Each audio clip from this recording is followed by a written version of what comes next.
Hey, we're here for another edition of the Sitdown at Uptown. Sit down Uptown here at Uptown Comedy Corner. And I'm your host, Angelo Sykes, and owner of Uptown Comedy Corner. And tonight, got a very special guest, man. Guy's near and dear to my heart. Guy I've known for many, many years. Always been the same stand-up gentleman. My man Doodoo Brown's in the building.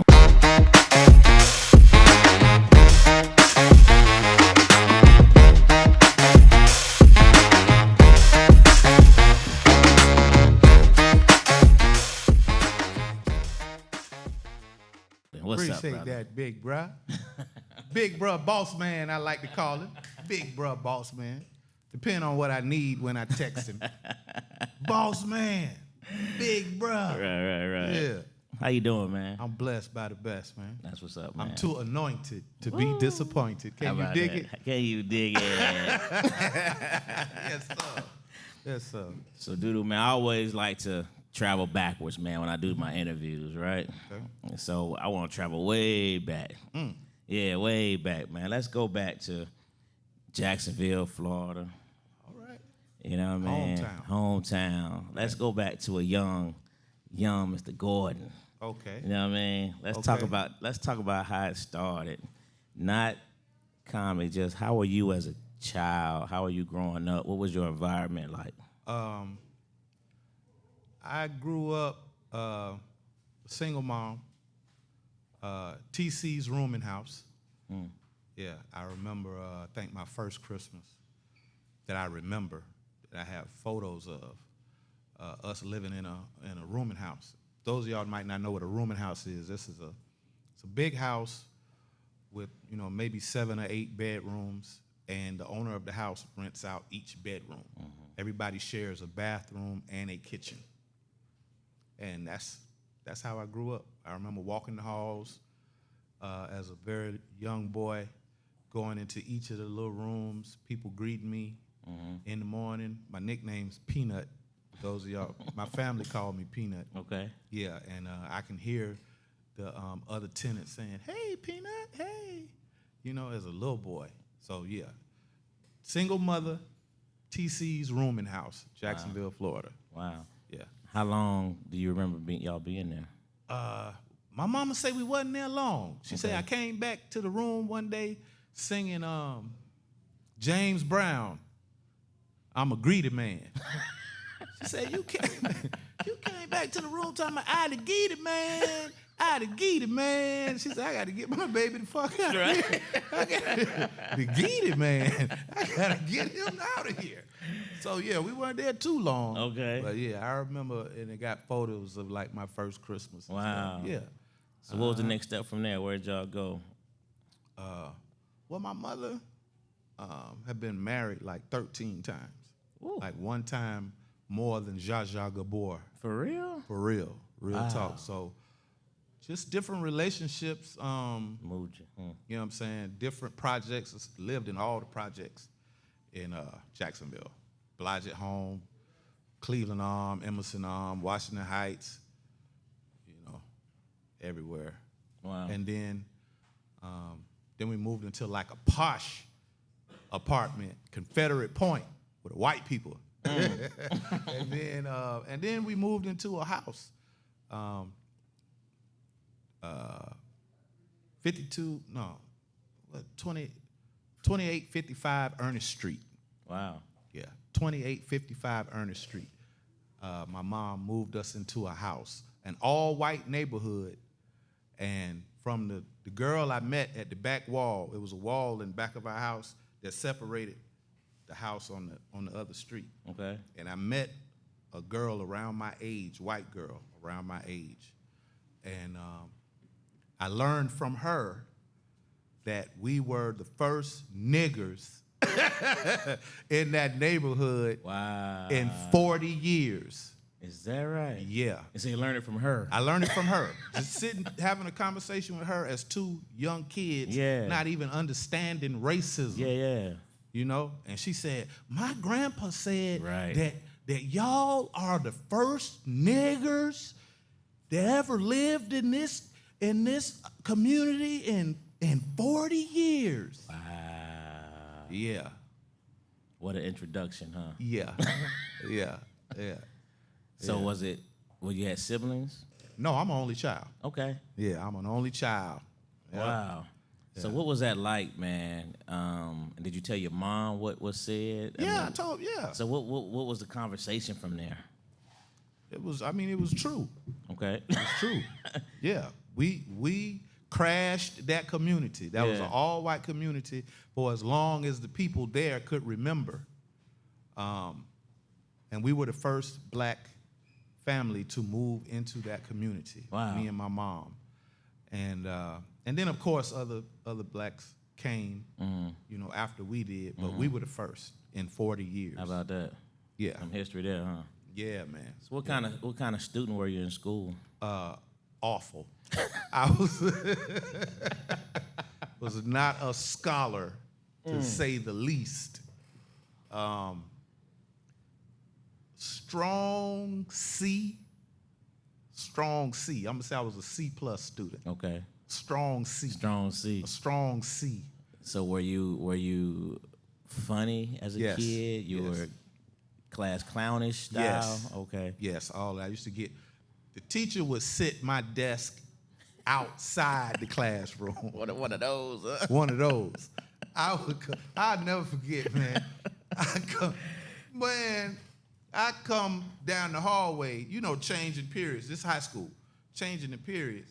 And there's a desk sitting outside the class. We just walk by it like, you know, maybe it's broken. Maybe they waiting on the maintenance man or something to come get it. Right. And then when you walk in the classroom, there's an empty space where your desk used to be. They left it empty. They left it empty, vacant. And then the teacher say, "Oh, John, your desk is outside." Yeah, your desk is outside next to the door, out in the hall. Out in the hall? What? Oh man! And then on top of that, to see your mama coming down the hallway as you're sitting outside the classroom. Yeah. Oh man, I wore my worst ass whoopings fucking up in school. I didn't get beat for being a bad child. I got my ass whoopings for fucking up in school. For school. Yeah. Wow. Yeah, being class clown. Yeah. Yeah. So were you into any sports in school? What was your activities I was in the like? band, man. Okay. What'd you play? I played the tenor drum in high Is school. that right? Yeah. Robert E. Lee Marching 100. Okay. Generals, Marching Generals. I played the tenor drum. Shout out to my section leader, Al Ross. He played the snare. He thought he was gonna be able to teach me how to play the snare drum in a single day. Really? He did, but I couldn't. I couldn't fuck with it. And plus the snare drum, aside from the bass drum and the tritom, the snare drum is like almost the heaviest drum in the drum section, bruh. That's a heavy ass drum, bruh. The snare drum. Yeah. Yeah, man. Yeah. Heavy ass drum, but So can you still play the drums? I can still play the tenor drum. So you play what you can play. Yeah, I can play what I can play. I can beat the bass drum. You know, the intricacy of the snare drum, though. Okay. Doing the sticks and the to you. I just couldn't get that. Gotcha. You know, a lot of people don't know. It's tap, tap, tap, tap, tap, tap. It's one tap on this side, two taps on this side. Okay. That give you the. Yeah, it ain't tap, tap, tap, tap, tap, tap, tap, tap. Is that right? Yeah, Okay. it's one tap, two taps. Okay. It's tap, tap, tap, tap, tap, tap, tap, tap, tap, tap, tap, tap. Technique. Yeah. Technique. How about that? Yeah. Yeah. So mischievous student. Yeah. Right. Class clown. Class I clown. wasn't mischievous. I Okay. guess I was in a sense. As mischievous as teenagers can be. Yeah. I guess. Okay. You know, Okay. yeah. So now let's talk from high school. Where did you go from there? Was comedy immediately after high No. school? What came next? No, I knew nothing about comedy, even though my mother owned all the comedy albums. Okay. First comedy album I ever heard was Bill Cosby, Mom's Mabley, Rudy Ray Moore, Red Fox, you need to wash your ass. Yeah. Richard Pryor, of course. She had more Rudy Ray Moore than anybody though. Is that right? My mama had all the Rudy, Petey Wheatstraw, all that shit. My mama had all that shit. Okay. Yeah, and I used to listen to them. I never knew that these people were comedians. I thought they were just who they were. People I thought talking on the Red record, Fox huh? was just Red Fox. Yeah. You know, so forth and so on. I wanted to be a rapper. You know, when I came up I was born in the 70s, 1970, and then rap hit in the 80s. Fat Boys, Run DMC, you know, the Fresh Festival. That's when I grew up. I wanted to be a rapper. Okay. So, and I was successful. I got a rap deal while I was in high school. I was signed to Warner Brothers Records and then moved from Warner Brothers to Motown Records. Yeah, Joyce Fenderella Irby, shout out to Joyce Irby, lead singer of Climax. Remember, you remember meeting in the ladies' room? Absolutely. I Miss You and all that. Yeah. Yeah, Joyce Irby came to Jacksonville, Florida, and signed me right out of high school. Matter of fact, my mother had to sign because I was underage. Right. Yeah, so I had a major record deal at 17. Wow, rapping. Two major record deals. I remember sitting next to Benny Medina, producer of Fresh Prince of Bel-Air. Absolutely. Quincy Jones, them. Sitting next to Benny Medina is as close as I am sitting to you right now in a meeting at Warner Brothers. And he signed us, me and Bernard. Shout out to my nigga Bernard and Jacksonville. Y'all was a group, a duo. Yeah, Doc Box and Be Fresh. Yep. Say it again. Doc Box and Be Fresh. You can Doc drop the video. Box and Be Fresh. D-O-C-B-O-X. By your every touch, love every sound of your voice is my And candy. Be Fresh. D-O-C-B-O-X and Be Fresh. Doc Box and Be Fresh. We was Kid and Play before Kid and Play. I had the high top fade. That's why I call myself Doc Box. Because I had a Okay, big 'cause the box box. fade. Yeah, Doc Box and Be Fresh. And we had a hit record. Slow Love was actually the first rap song to ever cross over pop and R&B. Yeah. Yeah. We had a Wow. hit. They had a hit. I've toured with Vanilla Ice, 2 Live Crew. Yeah. Wow. Yeah, man. I think I Wow. might be the first rapper turned comedian. Comedian. Real talk. That's what's up, man. Yeah, man. Yeah. So were you rapping in high school? You were rapping as you Yes. coming up, so it was something. Yes. Okay. Because you got to remember, Breaking came out in the 80s. For sure. Crush Groove. For sure. You know what I'm saying? Yeah. So You was that's swallowed what, up in that. Man, and we used to have talent shows and stuff. So we would dance, and we had these guys, fresh kids, and they would break, and they would have the cardboard, and we was doing everything we saw in the movies. And so I wanted to be an MC. I wanted to be a rapper, and that's what we did. Shout out to Mama Do. She was our first producer. She brought us from Jacksonville to.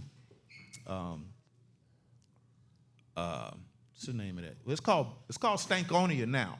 Okay. But before it was Stankonia, it was Bosstown. That's right. Bobby Brown bought it. Right. And before it was Bosstown, I think it was Lion Share. I think it was Lion Share before it was Bosstown, before Bobby Brown. We got there when it was Lion Share. Wow. Yeah. So where'd the record go? I mean, Number one. All right. Look it up. Doc Box and Be Fresh, we Slow look- Love. Yeah. Because Shoot. when we edit this, man, I want to Throw have, to I want the to have a video. clip. I want to have a clip. Yeah. I want to have a Throw clip to the video. of the Yeah, song. I was 18, man. Wow, that's I was good 18. stuff, man. I had a hit record. We was number one on the West Coast. Number one. I'll never forget a gentleman by the name of Paris Ely. Okay. He was head of R&B, I think, at Motown. And he called me and said, what do you want your next record to be? And I was like, well, Slow Love. And he was like, well, no, Slow Love is kind of dead. You know, what do you think your next single should be? I was like, no, Slow Love is dead. Like, what? They weren't pushing it. They weren't really pushing it. They was pushing it on the black side. I'm gonna tell you what happened. I forget the young lady's name, but she was program director at the power station in San Diego. Okay. Little white woman. She was program director at a power station, like Power 95 or some shit like that. And what she would do when she get off work, there was this show. Everybody remember this? Video jukebox. Yeah.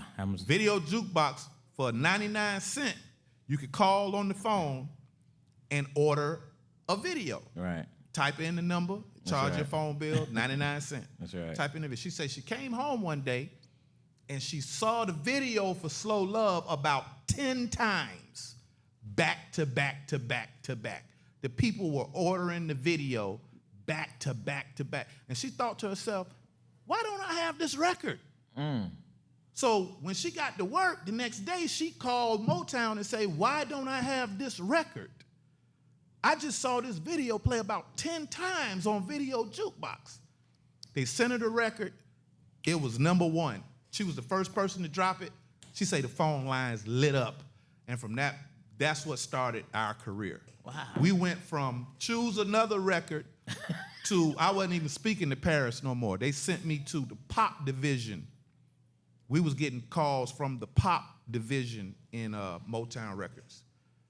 Immediately on the plane, flying out to Los Angeles, we was #1 on the West Coast. Wow. Real talk. That song took me to Sao Paulo, Brazil, perform in front of 20,000 people that spoke no English, but they knew all the words to that song. At 18. Yeah, 18 years old. That's awesome. Yeah.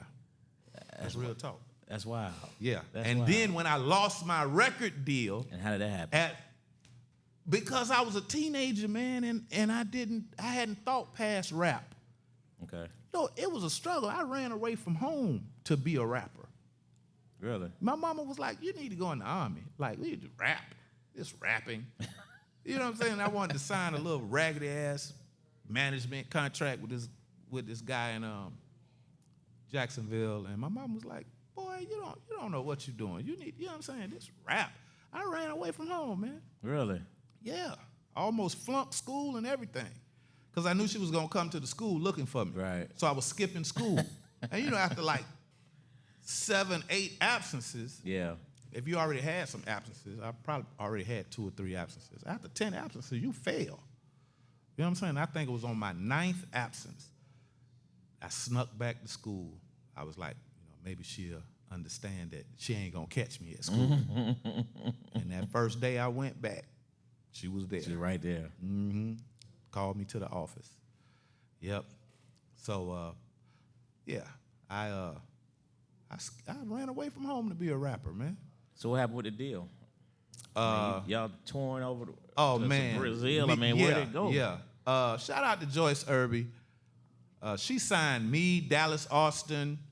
Me and Dallas used to walk the streets of New York and Los Angeles, spending our money on spending our per diems on shoes and shit. Okay.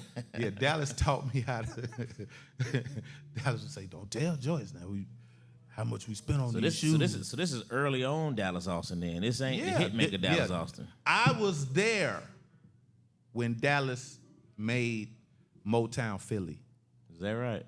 Yeah, his first big record. Yeah. Yeah, I played the kazoo. Get out of here. When you hear that, that's us on the kazoo, nigga. Me, Joyce, Dallas. Yeah, I remember he sent Joyce. He told Joyce he needed some kazoos. We were in New York on the kazoo.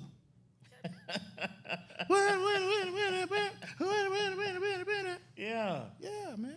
Hey man, we got some history going on tonight, Oh, man, I'm telling you. You remember 5 Boys to Men. 5, 4, 3, 2, 1. Ignition, fellas. Yeah.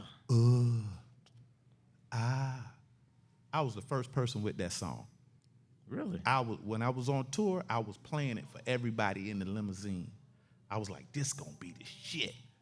This shit gonna be the shit. First time people heard they heard it. I had a cassette tape of Wow. When Dallas played it for me at his house, I said, Dallas, that shit bad. Is that right? That shit bad, boy. I'm telling you, he used to give me, I could feel the chills. Yeah. When I hear a hit song, Yeah. I could feel the chills. When he played for me, oh my goodness. That shit was cold, man. So you got to give me a copy of that. And he gave me a copy, man, and I played that shit for everybody. Wait till you hear this shit gonna be big. This shit and it was. And it was Yeah. huge. Yes. By Boys That's to wild. Men. That's wild, bro. Yeah. That's good stuff there, man. Yeah, man. Oh my goodness. So you say what happened? Yeah. I lost my deal with Motown because of differences with Joyce. Okay. And Money differences, creative differences. Yeah. Money differences. Okay. I kind of woke up, or I was schooled that I was being stolen from, in a sense. And this is not to slight Joyce, because everything happened for a reason. I can honestly say, sitting here at almost 53 years old, if Bernard and I had received half the money that we were owed, we'd be dead. We'd be dead, because money ruineth the fool. That's what my Bible say. Right. And we were foolish. Wow. Oh, nigga, we was turned before turnt was a turn. Yeah. Yes. We was having our way, boy. Yes. Hit record, young, Yeah. handsome, boy, we Yeah. was having our way. Yeah. We'd be dead. Couldn't have handled it. Man, if we had got half the money, it would have killed us. It would have killed us. Dead of AIDS or something. Something. Gang violence, something. Yeah. Yeah. So I got a wealth of the lessons I learned were more valuable than any money that I didn't get. Gotcha. You know what I'm saying? I got a wealth of knowledge, man. She took me everywhere with her. Me in Dallas, she took us everywhere with her, man. Gotcha. Yeah, I got to do a lot of traveling. Okay. See a lot of things that I wouldn't have. So what age, how far along were y'all when it broke down?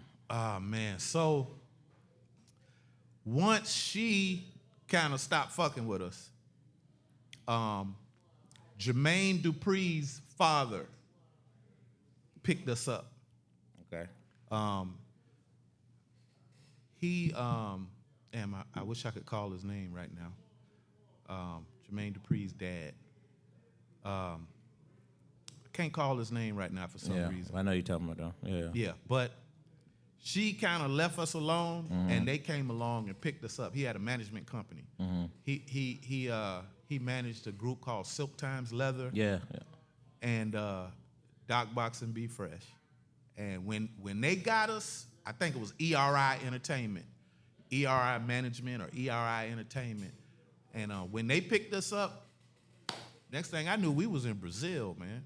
Is that right? Yeah, they have a music festival, an annual music festival in Sao Paulo, Brazil, and they call the states and request certain artists, whoever's big over in South America, and me and Bernard were requested. Wow. Yeah, man. Yeah.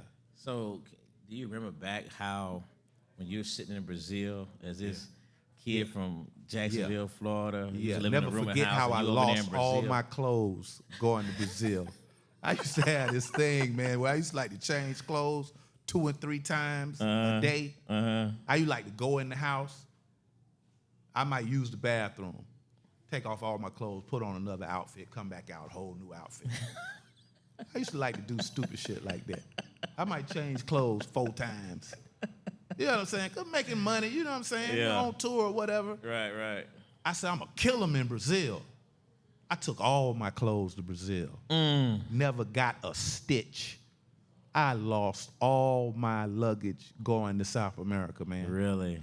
I had to wear jeans and a jean shirt. Remember the jean shirt? I wore jeans, a jean shirt, and a pair of black boots the whole time I was there. What you came with? I didn't come with it. I had to buy Oh, you that. got to go buy it? Yeah. So your luggage never got there? Just never arrived? Yeah. Quote unquote never arrived? I never got any of my stuff. Wow. Never got any of my clothes, man. I lost all my clothes going to Brazil. Wow. Yep, that was a big lesson. Yeah, I bet. Trying to stunt way too hard. End up wearing some goddamn blue jeans and a blue jean shirt the whole trip. Wow. Yeah, man. That's crazy. It hurt. It hurt. Yeah. So how did the record label or the record business, was that it for you when it fell apart? Once was that Slow Love was over, yeah, the album, because we were signed to Motown through Joyce. okay, So once she was like done with us, we had the management company, ERI, Jermaine Dupri's dad, took us under wing, and we were able to make some more money right before the record just fizzled out. okay, Once the record fizzled out, they were done with us. gotcha. They were done. The record company was like, you really don't have another song on the album. This is Joyce trying to produce a rap album. So it really only had that one good song on there, So once the song fizzled out, and it was like beef between me and Joyce or whatever, and they was like, we don't have to deal with this. They were signed to us through her anyway. So if she's done with them, it's called a production deal. Gotcha. So it was signed to Motown through her production deal. Gotcha. Right. Gotcha. So when she was gone, it was gone. When she was done, we was done. Yeah, I got you. Yeah, it wasn't like, oh, you guys come, we'll sign you straight up. Nah, they wasn't really fucking with us. We had made them money, and it was a wrap. Gotcha. It was a wrap. So what happened after that in your life? What was the next move? Man, I was doing bad, bruh. Yeah. Yeah, because I hadn't thought it through. I hadn't thought past rap. Okay. So once the record company ain't answering the phone no more, nobody really fucking with you no more, I did not know what to do. I had not made any plans. But I came across Rico Wade, Dungeon Family. Yeah, and because I had a popular hit song, Slow Love, Rico would bring me to the dungeon. Rico used to drive a blue Blazer. He used to come pick me. I didn't have a car. Rico used to come pick me up every day, take me to the dungeon. And they, these guys sitting around in the dungeon, man, clay walls. All they had was a table, some car chairs, some torn out car chairs on the floor, pack of wet records, like albums stacked up, all wet. The covers all wet and ripped and shit because the basement had flooded at one time. And we would go in that dungeon. They had a table and an MPC. It was a drum machine. It was a real popular rolling drum machine at the time that everybody was using. MPC, MP800 or some shit like that, 8,000 or some shit. Yeah, very popular drum machine at the time. And I used to write rhymes, man. If you go to OutKast very first video, Players Ball, you'll see me throughout the whole video, even at the very end at the soundboard, as if I produced the record. Yeah, I'll tell you another quick fact. That was P. Diddy's first directorial debut. The first music video Sean Puffy Combs ever directed was OutKast Players Ball. Wow. Yeah. And I don't know why, but Rico called me downstairs to be on the scene on the mixing board. Like I produced the record. And I never forget Diddy screaming at me, go, do that shit, rock. No, trust me, faster. Like, cause I'm gonna slow that shit down. Like, I just need you to go fast. I'm gonna slow that shit down, that shit gonna be right. Wow. So I'm at the board like this. You know what I'm saying? I'm at the board like this, nigga. You know what I'm saying? All this shit. Cause he's screaming, faster, go. I'm doing all this shit, nigga. And then when that shit came out, shit's so smooth. Wow. All the players came from far and wide. That shit dope. That's crazy. Pull that. Let's go to that clip. Doodle Brown at the end of Players Ball, like I produced the fucking song. I don't know why Rico put me in that shot. That's wild, man. Yeah, man. Yeah, I'm an original Dungeon family member. Yeah, I see. Yeah. I see. Yeah, man. That's some more history right there, man. Used to sleep on Rico Flow. So you saw that this kid Puffy was something different way back then. Oh, man. In terms of the thought process and whatnot. I was just going with the flow, man. Yeah. I was a Dungeon family member because Rico was fucking with me, picking me up every day, feeding me. Yeah, man. I was fucked up. After my record, I ain't have shit, bruh. Yeah. So, yeah. Wow. And then OutKast got to deal with LaFace. They start throwing that money. They do that first video. And I'm through the whole video. You'll see me. I'm through the whole video from beginning to end. Wow. Yeah, man. Wow. Yeah. So now let's keep going with the transition. So you hanging with this group. Where does the comedy world come into Once play? people started seeing me in the OutKast video and thinking I was a producer and stuff, I started getting work as a comedian. You know? I started getting, little work here and there. I mean, what was your introduction to comedy though? Chocolate.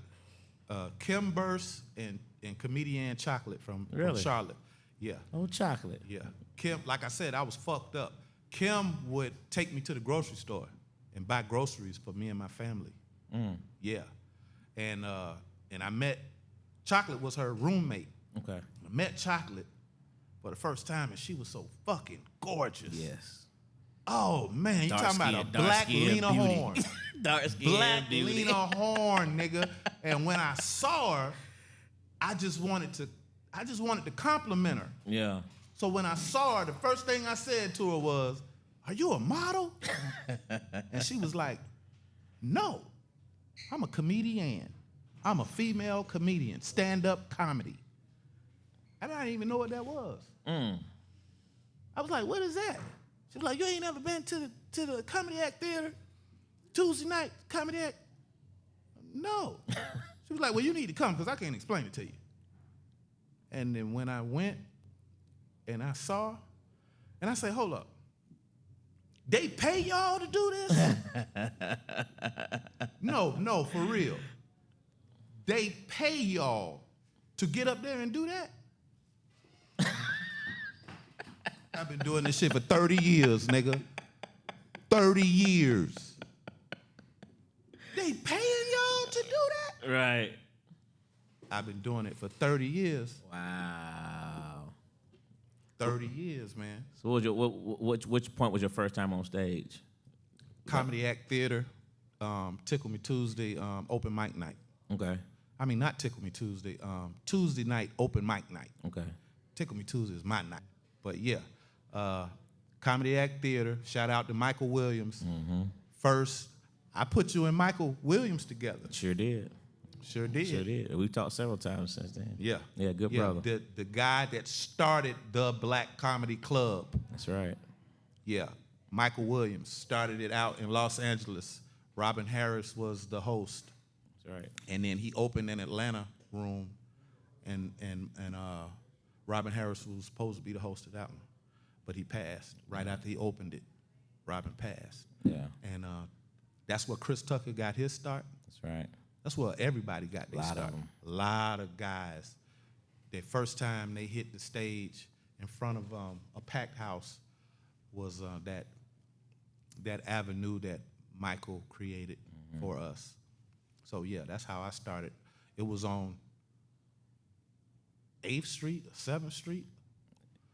Right on Peachtree. Peachtree. Yeah, Peachtree and 7th or 8th or something. Yeah. That's why I got So my start. you were planning to go up that night, or was it just spontaneous? Or No, once Chocolate told me, I can't explain it to you. You need to come see. Yeah. You know what I'm saying? So I went with Kim to see what they was doing. Kim would get up there too. Kim, I tell you who else I saw. Who's that? Brother Marquis of the 2 Live Crew. Yeah. How about Brother that? Marquis of the 2 Live Crew was doing stand-up comedy. Wow. Yeah. He went up to one of their records. That shit was dope. He had everybody laughing, and that's why I said, you know what? That's what I need. That's what I need. I need a theme song. I need a theme song. That shit was dope. I need a theme song. And not much longer after that, I heard a record by Frank Ski. That's right. Doodoo Brown. And it was like the Holy Ghost said, That's you go. it. You're Doodoo Brown.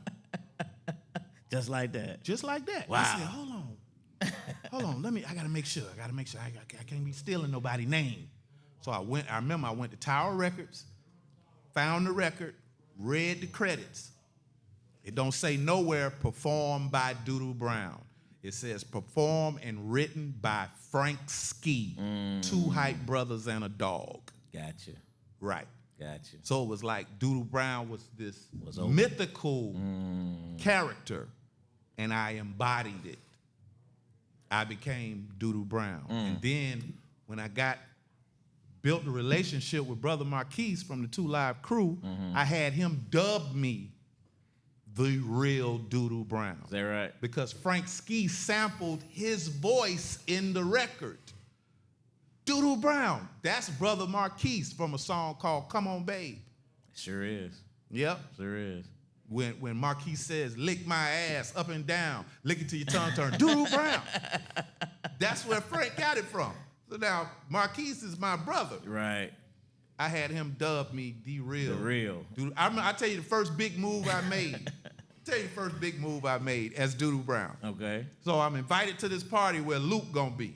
Okay. It was like, I think it was a Freaknik party. Everybody was came to this house, had this big pool in the back, and I heard I heard the DJ over the sound system saying, yeah, shout out to Luke. We got Uncle Luke in the house. You know, shout out to whoever else was in the house. Shout out. And I was like, my spirit said, whenever he shout folk out, he need to be shouting out Doodoo Brown too. Right. Whenever he go to shouting people out, he need to be shouting out Doodoo Brown. I found the DJ. I said, hey, bro, what you drinking? You want something? Hey, do me a favor. A Heineken? All right, do me a favor. Here, whenever you do the shout-outs, shout me out too. I gave him $20. That was my first investment on myself. How about that? Yeah. I said, you tell him the real Doodoo Brown in the house. I gave him $20 and bought him a Heineken. And all night long, when he said Luke, he said Doodoo Brown, the real Doodoo Brown in here. Wow. Yeah, man. Good stuff. Best $20 I probably had ever spent.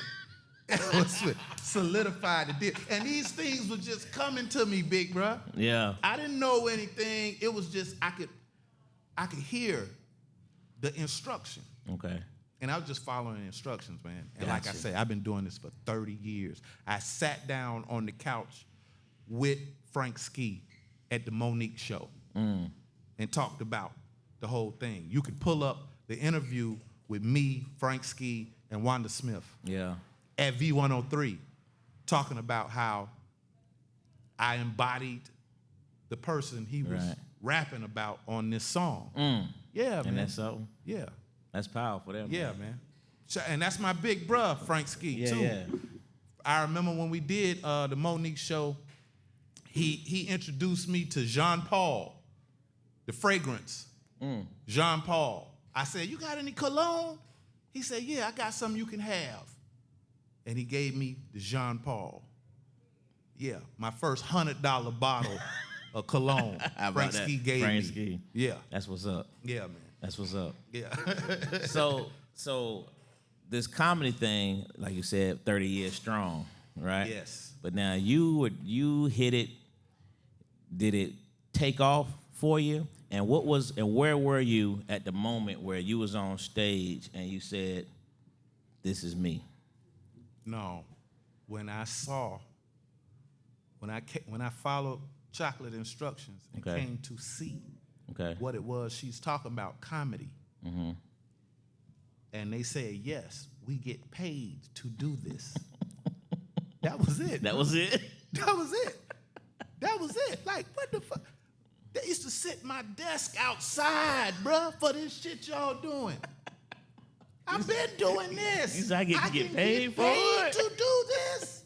Gotcha. Yeah, that was Gotcha. the moment when I Gotcha. came and saw. It was like, bim, that's it, bro. So how was your first time on stage? Man, I think they gave me 3 minutes. Mm-hmm. It seemed like an eternity. Mm. 3 minutes seemed like an eternity, bruh. It was so long. I think I had 2 jokes. I had like 2 jokes. I survived. People that followed my career know that I used to have a mouthful of gold teeth. Mm-hmm. When I first hit the stage, I had a mouthful of aluminum foil, bruh. Really? Yes. I put aluminum foil in my mouth. I put aluminum foil in my mouth, bro. Wow. Yeah, Doodoo Brown. I had on a Raiders jacket that I bought when I had money when I was on tour in Los Angeles. I had on a long Raiders goose down. And I took it to the little 5 points and let them bling out the words and shit. Okay. This was back when they first started blinging out letters at little 5 points downtown. I had a long one, not the short one. Right. I had like the two, I think it was like $200 one. Raiders bomber. I had that blinged out on the back, the Raiders blinged out on the back, the Nike flights, the black and white matching Nike flights. Yeah. And a mouthful of aluminum foil. And a mouthful of aluminum foil.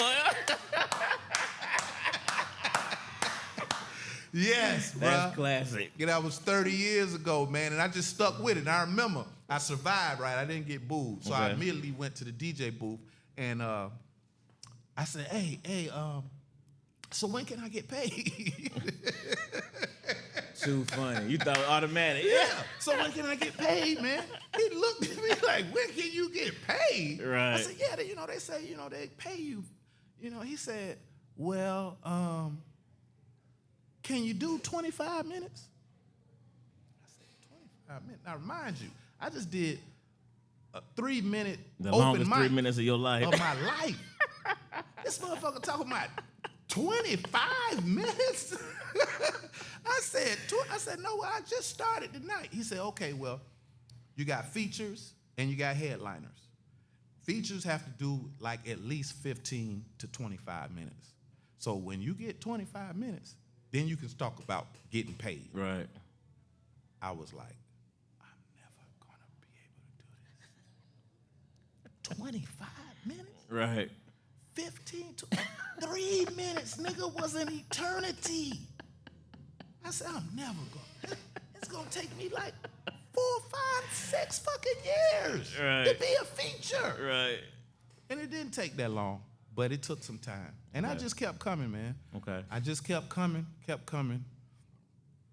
put that thing together. I put it together, man. And like I said, the video helped me a lot. Mm-hmm. The OutKast video helped me a lot. And I just stuck with it. It was meant to be, though, The rapping was meant to be too, but for different lessons.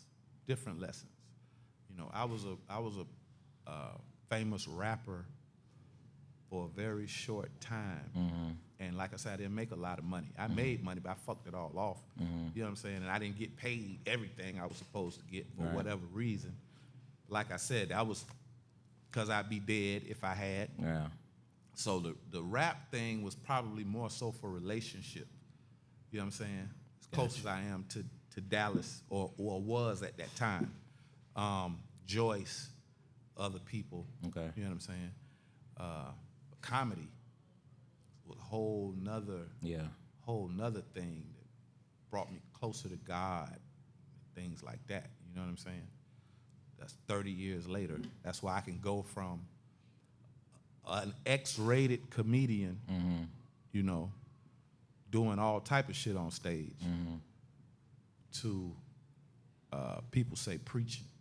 Yeah, now people say, you know what it is. Yeah, we'll I'm just saying. We'll get that in a minute. Yeah. Hey, listen, so what was your first big break in comedy? Def Comedy Jam. Def Jam. How'd it come about? Bob Sumner used to come. I remember the first time he came. So I'm in the comedy, And then this show hits the air, Def Comedy Jam. This is where I saw Chris Tucker kill it. So everybody now wants to be on Def Comedy Jam. It's the new circuit for black comedians. Michael started the Black Comedy Club, and now here come Russell Simmons doing the Black Comedy Show. So when the new season would be coming around, because Bob Sumner was the talent coordinator. Sure. He would choose all the comedians. When the new season would come around, he would make the runs. He would make the rounds at all the comedy spots, build a hype up for the new season of Def Jam. And I remember, I was like, okay, this is what's gonna happen. I'm gonna go, I'm gonna perform in front of Bob. He gonna love me. He gonna sign me. And from there, I'll go on the Def Jam comedy tour. That's what's gonna happen. I'm gonna meet Bob Sumner at the club. I'm gonna perform. He gonna love me. He gonna sign me to Rush Management and put me on the tour. And that's how I'm gonna make my money. Right. From there, I'll do movies and shit and all that shit. Right. Okay. Got to the club. Them niggas didn't even put me on. I'll never forget, nigga, Chris Charles. Yeah. Chris Charles used to hate new comics. Yeah. He had a disdain for up-and-coming comics, man. And you know what? He told me what he used to tell all of us. You ain't paying no dues. Yeah, right. What make you think you getting on stage? You ain't paying no dues. He put everybody on that he was familiar with. Zoo-Man, Tim Murray, Chocolate, Sherman Golden, Earthquake, those cats. He put all them on. I didn't even get a chance to go on. Jamario, you know what I'm saying? Oh, but that next season, I think they put me up about 4th or 5th. Perfect. You're right. Oh, I killed it. I killed it, big bruh. I don't know why, but when I came off stage, about 10 strippers rushed me. Bob Sumner saw this. He saw that. Yeah. Bob got a soft spot for strippers, if you know Bob. He got a soft spot for strippers. He saw that shit. Boy, he put me inside the Cadillac. The chauffeur drove off and we never came back. Hey. Hey. Man. Bob. This is when they had just built the Hotel Nico. The Hotel Nico was the brand new funk in Atlanta. Yes, sir. He was staying at the Hotel Nico. Come on, man. You going with me, bruh. Wow. I rapped all that shit all night, smoking that good reefer nigga at the Hotel Nico. He videotaping me and shit. I'm like, here you go. Right. I'm telling you what was gonna happen. It's all on. I needed was a chance. Yeah. He never signed me. Yeah. He never signed me. I never went on tour. But he did put me on Def Comedy Jam. Right. And I did make I did become an all-star, Def Comedy Jam all-star, when they started releasing the VHS tapes at the time, the different volumes. That's right. Def Jam All-Stars, 1, 2, 3, 4, 5. I was a part of that whole packaging. To this day, you can pull up Def Comedy Jam and you can find my 100%. Performance. Yeah. The guy in the all-brown Dickie suit. And you ripped it. I'm gonna give you another little tidbit. So we all know Zoo-Man, that's my brother, went on to be in Super Bowl commercials and all type of shit. We taped Def Jam at the same time. He taped the day before me. Zoo-Man didn't have any shoes. I, however, had bought Timberland's first all-chocolate Tim. I said, I'm gonna kill him. The brown Dickie suit, the all-chocolate Tim, nigga, I'm finna kill him. Right. This nigga didn't have no shoes. No shoes that he wanted to wear on TV, his first television performance. He wore them Tims before I did. Really? His first television performance, pull up Zoo-Man, first Def Jam performance, when he when he predicts the future. Yeah. Right. Never knew Birdman would come along and actually do that shit. That's crazy. Zoo Man did that. Look at his feet. Sure did. He got on some all brown chocolate Timbs. I put them on his feet before I wore them. Wow. That says a lot. Yeah, man. That says a lot about who you are. Yeah, man. Wow, that's Yeah. good stuff. Yeah. So, Def Jam hits. Yeah. Now that's when you start getting the phone calls, or Yeah. God started getting me work, okay. you know? I would do more music videos and stuff. I just started working, man. I started working. I started getting work. Ah, man. All over the place. And like I said, it's been 30 years, man. I've been doing it for 30 years. And when the whole thing shut down, when you said it's now or never, you call your little brother. I said, did man, indeed. I got to do it now or we ain't going to do it. Yeah. You up first. True story. Yeah. Yeah. And I'm going to tell you what, though. Peep this. The whole COVID shit shook me. Because I was like, man, we got to believe this shit. That's some bullshit, man. Ain't nobody finna do this shit. Oh, yes, nigga. The whole world. We shutting this motherfucker down. So when they actually shut the shit down, and they was talking about, oh, no, ain't no more gathering in groups and going out to shows. We don't do that no more. Yeah. I was like, what the fuck am I going to do? Right. I was shook, man. I was honestly afraid for my future. I was like, oh, what am I going to do? And I started getting into my Bible even more, finding out different things, and then I heard the voice. Voice said, what are you going to say if I put you back on stage? I heard it. What are you going to say if I put you back on stage? And I said, Lord, I'll tell them whatever you want me to tell them. I'll tell them the truth. Whatever you want me to say, that's what I'll say. And he said, I'm going to see. And then you called me. Yep. Wow. Then you called me and say, bro, it's now or never. And after you called me, Columbia Comedy House, Columbia, South Carolina, they opened back up. And I was their first comedian. Yeah.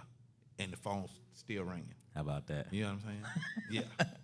How about that? And all I've been doing is trying to keep my promise. Yeah. Whatever he want me to say. Like my show tonight went in a whole nother direction. Yeah. All because the lady had the mask on up front.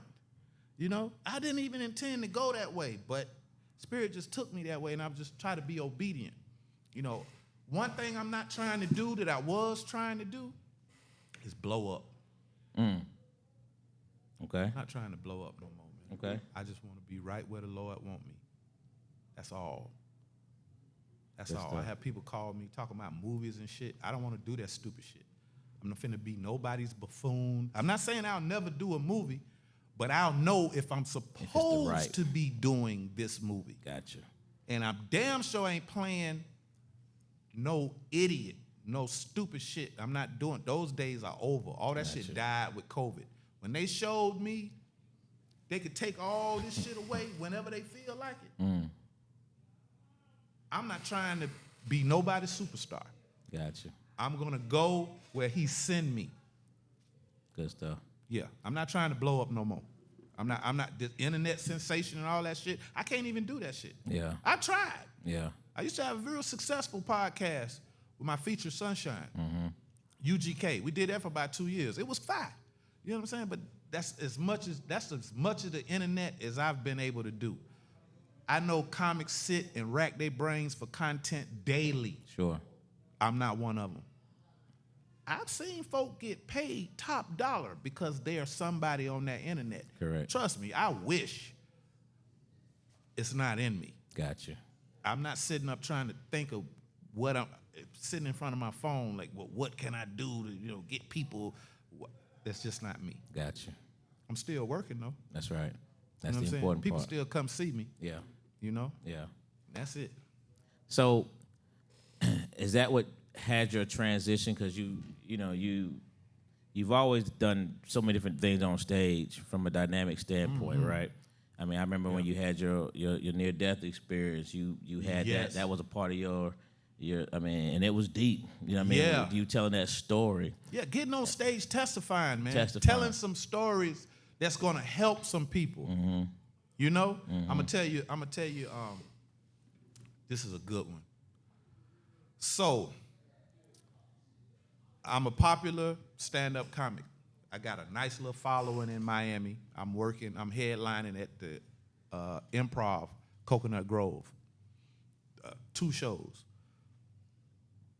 And I'm learning to hear the Lord speak to me. I'm learning.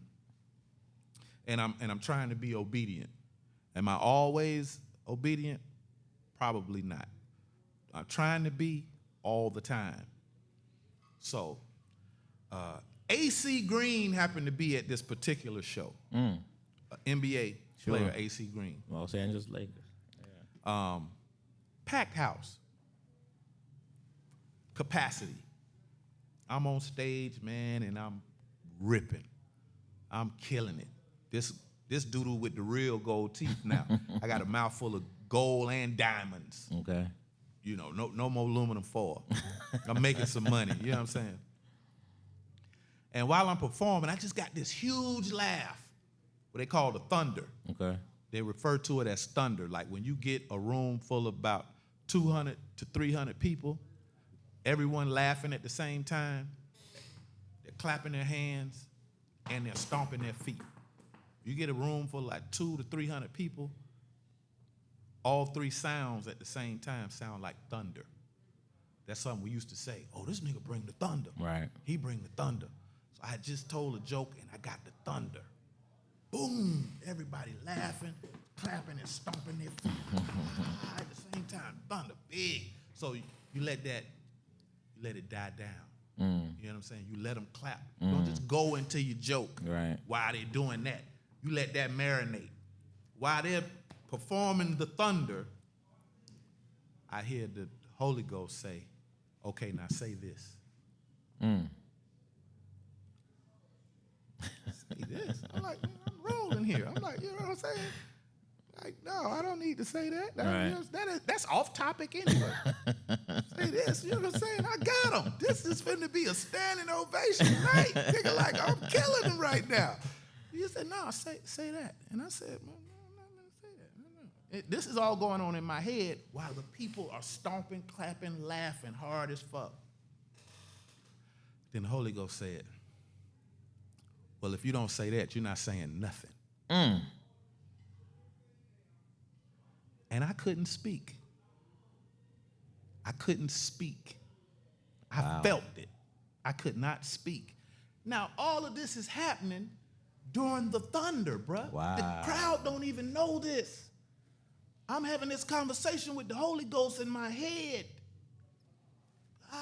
But it's dying down.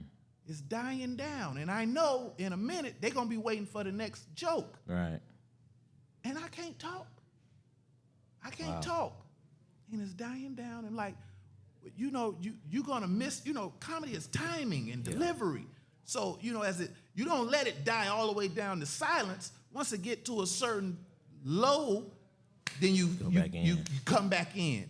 And that moment was coming very quickly. And because I couldn't talk, I gave in. And I said what the Holy Ghost wanted me to say. This is what the Holy Ghost had me say. There's a man in here, and you're mad because your girl laughing. And you think you're going to put your hands on her when y'all get home. And I'm here to tell you, God is sick of you fucking with his child, and you put your hands on her tonight, you'll be a sad, sorry son of a bitch in the morning. Thus saith the Lord God. And the whole audience clutched their pearls, nigga. The whole audience, all 300 motherfuckers said, oh. Everybody at the same, imagine 300 motherfuckers said, ooh. Right. And once I said that, I continued on with the show. I continued on with my jokes. After they was like, oh. Wow. I just said that and ended it, thus saith the Lord God. Oh. And I continued on with my show.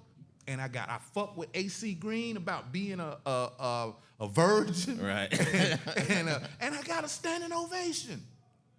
And I remember after the shows, I wasn't selling merchandise at the time. I would stand by the door and I would just shake everybody's hand. Thank you for coming. Thank you for coming to see me. Thank you, thank you, thank you. And I would know when everybody was gone because the waitresses would pull out the vacuum cleaner. Mm-hmm. They didn't pull the vacuum cleaner out until the showroom was empty. There were no more customers in the showroom. So when they pull out the vacuum cleaner is when I go in the corner where the some of the wait staff would be smoking cigarette. I smoked Black & Milds or whatever, and I would go over there to that table and I would, light up and, smoke with them. And they pull out the vacuum cleaner. Everybody's gone. Pull out the vacuum cleaner. And I go over in the corner with waitresses, and I fire up a Black & Mild, and then I get a tap on my shoulder. I turn around. Somebody tapped me. I turn around, and all I see is blue.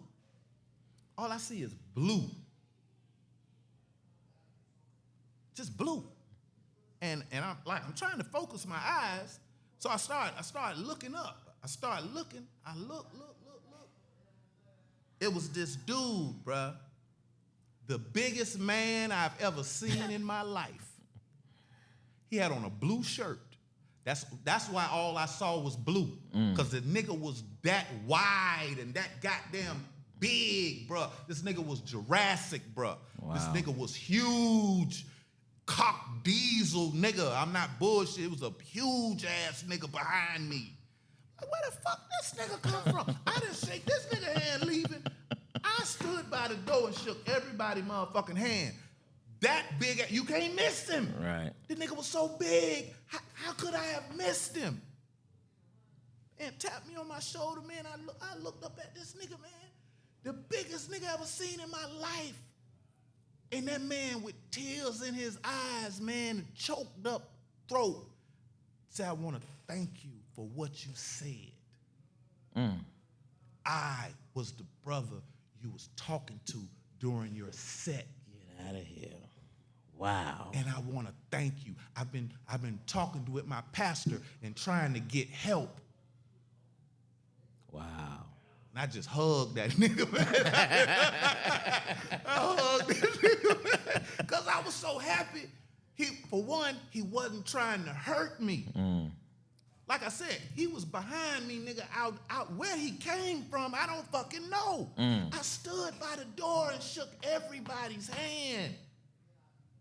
This nigga was too big to miss, bruh. So, because he wasn't angry with me, trying to hurt me, I was happy, I was relieved, but then he gave me confirmation. Because he could have just took the word and left and tried to do better, but he didn't. He stayed behind and thanked me. Told me that moment that you had with the Holy Ghost, where you couldn't speak and then you spoke to me. Wow. And I thank you. I'm talking about the nigga was in tears, bro. He Wow. was choked up, bro. And this nigga was cock diesel. He was, like I said, this man was the biggest man I have ever seen. Wow. Yeah, bro. So that was a very special moment in my career. That was a lot that went on. Yeah. Because I was almost disobedient. Who knows if I would have ever spoken again? Who knows? That's right. I could have got throat cancer. I was smoking Black & Milds and shit. You know what I'm saying? And I could not talk. Or something could happen to that young lady that down, night. You would never forgiven yourself. That laughter was coming down, and I knew I had to say something, so I gave in, and I said what the Lord wanted me to say. And it helped somebody. And he sent confirmation. That's awesome. He sent confirmation. Yep. That's deep. That's deep. Thanked me. He thanked me. That's deep. And he came out of nowhere, big bro. That man came out of nowhere. I had just got to the table. Yeah. They had just pulled out the vacuum cleaner. I got to the table. I lit up, and then I got a tap on my shoulder, and this the biggest nigga in the world, man. Motherfucker looked like an action hero, bro. He was huge, bro. Yeah. That's deep. So are these the things that led to you, because you sometimes do your own Sunday What do you call it? Do you call it a sermon? Do you call it a Bible I call study? it Sunday What do you brunch. Sunday It was brunch. called Sunday brunch. Talk about it. BYOB. Bring your own Bible. Bring your own Bible. Yep. And I would just get out there and let the Spirit have His way. I wouldn't even have a show set up. Is that right? Yeah. I would just go. I'd have my Bible, and I just whatever the Lord lay on my Whatever heart. leads. Whatever He lay on my heart. Wow. Yeah. I learned to do that too. I learned to not need so much information. Okay. Sometimes go is all the info you gonna get. Praise you, Jesus. Sometimes go is all the info you gonna get. Can you step out on go? Right. Wow. Can you put one foot in front of the other just on our Father who art in heaven saying go? Well, where am I going? Well, where? No, I'm not telling you all that. Go. Just go. Can you just step out on go? And that's where I'm at now. Gotcha. Learning how to just move without needing it all painted, a perfect picture painted. Just learning how to move on just a simple instruction. Say this. Do this. Give him that. Give her that. Go. Yeah. You're going to go here. You're going to meet a man. Y'all going to, no. You ain't getting all them instructions. Yeah. Yeah. Just trust me enough to just go. I'll show it. I'll show you. If you can step out just on me saying this, it'll all become clear to you. Trust me. He ain't going to leave you totally in the dark. But you're going to have to, you're going to have to just trust. It's like your mother ever said, here, try this. Taste this, son. And you say, what's that? And she said, boy, taste it. Got to explain to you what the fuck. You think I'm going to give you something fucked up? Right. Taste it. And you taste it. Ooh, mama, what's that? That's what I thought. It's kind of the same thing. You know what I'm saying? Just trust him. He not finna do, he not finna do you no harm. Just go. Yeah. So I got one more question for you. What, as you see here today, 30 years in, what is it that you see Doodoo Brown hasn't done yet that you still want to do? Make $1 million. Okay. I still want that. I ain't got to be. I want that M in the bank though. What an M. I got so many kids, Angelo. My kids are grown. Right. You know what I'm saying? Right. I raised my kids. You know what I'm saying? I still got so much I want to do for them though. You know? Gotcha. And if I had the funds, that's what I would do. I would set them up in such a manner that maybe I wish I could have been set up. Yeah. Yeah. My kids aren't hurting for nothing. You know what I mean? But I still so much, Yeah. I want to get the biggest, bestest Winnebago have to offer. Get all my children and my grandchildren and just drive from one end of the nation to the other, man, and show them things and, you know what I'm saying? Yeah. Yeah, I want to build a big-ass house and everybody get a wing and we just meet in the middle and do family shit. You know what I'm saying? Yeah. That's the only thing I haven't done. I haven't made, I think about as long as I've been doing comedy and I've probably made close to $1 million. I've probably made in the area of $250,000 or more in 30 years. You know what I'm saying? Because $100,000 is just $1,000 100 times. Right. I've done hundreds of shows. Sure. Thousands of shows. So I've made a lot of money, but I'm just saying, I make it spin it, make it spin it, make it spin it. Never had that lump sum. Right. So that's probably the only thing I haven't done. I've been in movies, music videos, television shows. Right. I've done all that shit. Right. What I would like, though, is to be able to do more for my children. Gotcha. And I don't even know if they know that. But yeah, that's what I would like to do. Good stuff. Yeah. Good stuff. Because I got grandchildren now. You know? How about that? Yeah. Doodoo a granddaddy. Yeah. So Doodoo, you've probably seen some of our stuff before, man. I always like to end the show, like on Classic Conversation, we do a top 5 to end the show. Okay. All right? So I got a top 5 for you, especially after you told me how you started your career. Mm-hmm. It hit me. What's your top 5 rappers of all time? Your top 5. Rakim, and they just called me to the stage. I got you. Rakim, LL Cool J,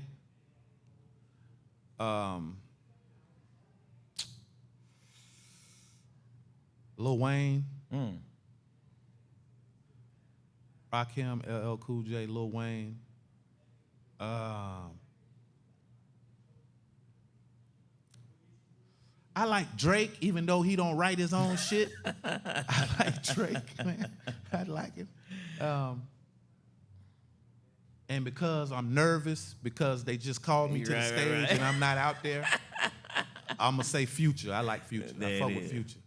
Hey, man, we want to thank y'all for another episode of Sit Down at Uptown with man Doo-Doo Brown. Yeah. And we appreciate you, and Angelo finna go out here and tell these people why I have not hit the stage yet. Daryl Dan was a dynamic host, so he knows how to handle it. Thank you so much.